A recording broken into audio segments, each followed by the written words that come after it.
Hi, this is I'm an Open Fanfic, also known as Nathan Freeze, and today we're going to be talking about the game from the creators of Bastion, Transistor.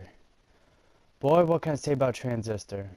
So, new IP, first game of the series it probably will never have, and it's a sci-fi RPG that puts you in the shoes of Red, a singer who lost her voice, given a mysterious intelligent sword that speaks to you and kind of becomes the narrator since you are without a voice.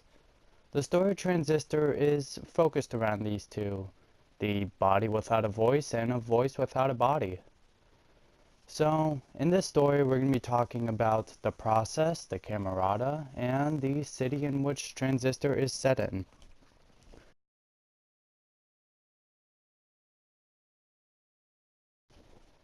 So, Transistor begins after Red and her companion narrowly escaped an attack by the Camerata.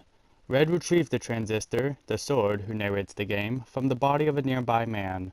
Together, they traversed Golden Walk District, the canals, the promenade, and the empty set. Along the way, they discovered the bodies of several key individuals of Cloudbank, the city in which Transistor is set in, including Lillian Platt, Wave Tennigan, and others. From these bodies, the Transistor is able to absorb their trace data, unlocking more functions for Red to use in combat. After returning to the stage where Red once performed a night before the game takes place, it's revealed through a cutscene that after her performance, she was ambushed by the Camerata. They attempted to kill her with the Transistor, presumably to download her into the device, but her companion jumped in front of her and took the blow. According to Sybil's file, she likely told the rest of the Camerata that they would be able to find Red alone, but was hoping they would get rid of Red's companion in their ambush attempt. Somehow, when Red's companion was downloaded into the Transistor, his personality took over and he was able to speak and communicate to Red through the device. It is revealed that Red's outfit in-game is the result of her having to tear her stage gown for mobility, and that the jacket she wears is actually that of her companion's. A fight with Sybil ensues, and with the former Camerata member being 98% processed, Sybil makes powerful attacks with her parasol and has 3 chances, meaning lives, returning each time with greater health before she is completely defeated. Once absorbed into the Transistor, she tells him and Red where to find the 2 of the remaining members of the Camerata. Red and the Transistor continue through High Rise, past admin centers and eventually to Bracket Towers, where 2 other members are located. On the way, they encountered the Spine of the World, which was apparently a landmark of Cloudbank, but now it takes the form of a huge processed creature. It affects the Transistor a great deal, although Red's combat abilities are unhindered. The Transistor's speech becomes slurred and dazed, almost like a drunken state. The circle near its hilt glows a brighter red and sparks continually. The Transistor remains in this state, and Red suffers surprise attacks from the Spine's tail until it is defeated when Red destroys its heart. After dealing with the Spine, Red and the Transistor are able to continue on to Bracket Towers, where Asher Kendrill communicates with Red via a corrupted OVC terminals, where you could see the news of what's going on throughout the world, claiming that he and Grant have walled themselves in to keep the process out. Asher seems remorseful for what has happened to Cloudbank, with Grant apparently in worse condition, but the Transistor doesn't believe Asher's guilt is real until the latter attempts to get a message out to Cloudbank via OVC. Naming all the members of the Camerata and claiming responsibility for the process infestation in the city, Red must activate security consoles in both Archives and Maintenance Wing in order to unlock the door to access the Kendrill's sanctuary on the roof. Upon entering, she discovers that they have both committed suicide. Grant was unable to cope with losing the Transistor and the destruction of Cloudbank, and Asher was unwilling to continue without him.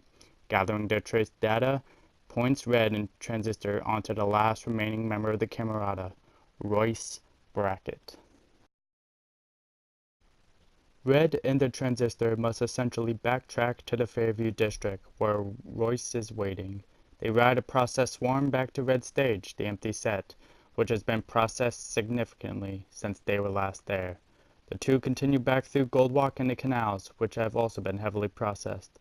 Red is able to construct a bridge to Fairview using just the Transistor. Fairview has been processed completely. Royce communicates to Red and the Transistor by robot proxy, offering a truce so that they could be rid of the process. Red must take the Transistor to the cradle, where it can affect and change the city to the fullest. Royce warns that they do not have much time before the process finds them. The Transistor is activated, and both Red and Royce are pulled into it. Once inside the Transistor, Royce is also armed with a transistor of his own. He tells Red that only one of them could leave in order to change Cloudbank back to how it was. Using the Transistor and a brush to a canvas, apologizes, then begins to fight her using the same turn-based system Red has been using to fight the process throughout the game. After defeating Royce, Red returns to Cloudbank. She returns to the starting port of the game, to the body of the man she found the Transistor in.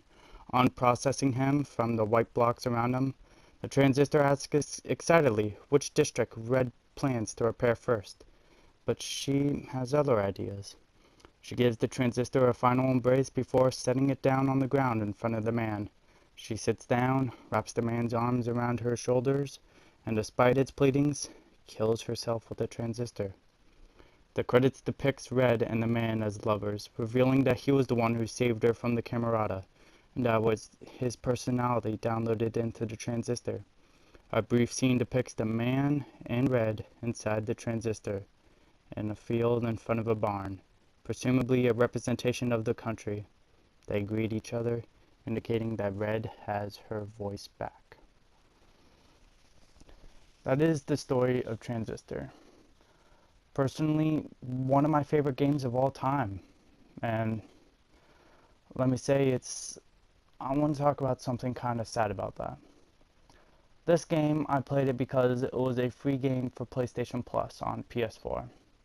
And out of the 40 friends on my friends list, 42 to be precise, only 4 of my friends have played this game.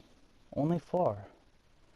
Of my friends that I talk to on a daily basis, I talk sometimes about this game when I'm going through the home screen and I pass by it.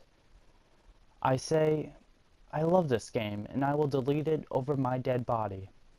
They say, Nathan, I never see you play that. It's because I play it alone when no one's around. I play this when it's just me. I want it just to be me and the Transistor as the story intended. It's just me and him. The Transistor's voice, as you could set, will play through your PlayStation controller, through the speaker that it has. And it gave just the biggest immersion, the fullest of immersion. Red, with the sword in her hand, heard it in her hand. Me, with the controller in my hand, I heard the Transistor in my hand, like Red did. I would like to talk about the music of Transistor. I cannot hit the high notes of these songs, and that is depressing for me.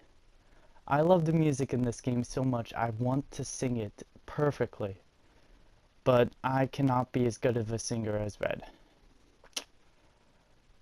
The music, don't listen, well, I've already spoiled the game, but don't, if you're going to recommend this game to someone, do not show them the music, because the music could contain spoilers for what the story is. The song The Spine. Someone will be expecting the spine of the world. You don't want them to. You want them to see the part where the Transistor makes a remark of that being the spine of the world, the building he refers to. And they might think that, or they might think, hey, what's going to happen? Is there going to be an enemy known as the spine of the world? It's a long shot indeed, but don't show anyone the music unless they're not going to play this game. Alright, that's enough about the music. Let's move on to the villain. A good villain to me is one with a redeeming feature. Darth Vader, the Joker, these are perfect villains in my mind. I don't want villains like, I can't even name them because I stay away from stuff like that, or I just wipe them from my mind. But a villain needs a redeeming feature, a reason of them doing the bad things. It could be the bullshit cliche, hey, I'm doing this because I believe that this is right. The Camerata had a saying in this game: when everything changes, nothing changes. And when it comes to the story, that couldn't be closer to the truth. You see, the city of Cloudbank, in which Transistor is set in, democracy is at its finest. You vote on the color of the sky. When everything changes, nothing changes. When you are able to vote, will a bridge be made here? What color is the sky? What's going to be the next pizza topping at your local pizza place? When everything changes, nothing changes. So they wanted to make something to make sure that some things just cannot be changed. That's when the process was made. But it got out of hand. It could be controlled by the transistor, but as you see in this game, it was taken from them, which is the reason one of the Camerata kills themselves, which in results of that, another one kills themselves. There's something about the story of this game that is just perfect to me. I would compare this story to The Last of Us, but they're two separate things. You will be given the story of The Last of Us, about the fireflies, or about how Ellie got infected. In this, it leaves many things to interpretation. It will not explain many of the things that it will tell you. It will not explain Cloudbank, why everything from functions, memory, process, transistor, why many of it can be compared to a computer, which has led to a fan theory of this is just a simulation. I would like to move on to something else, a saying in this game. That kind of leads up to the ending, as I said earlier. To the country. That is a saying that you will hear a lot throughout Transistor. When being talked to Royce, when he says, I'll see you out in the country. To a song sung by Red that said, moving out to the country. When someone disappears in this game, it is said that they moved out to the country, or they took a vacation to the country. I believe that, well, not just me, but a lot of other people believe that it isn't just a saying like, yeah, I'm just gonna go out away from the city. It's saying passing on in a better place. What you are saying is, I'm gonna move out to a place better. Some people just don't like the city. Some people just want quiet, just a place of their own. Which I think is just perfect for the ending. Red and the Transistor, which later you figure out was Red's lover, it was just them. And they were happy with just them.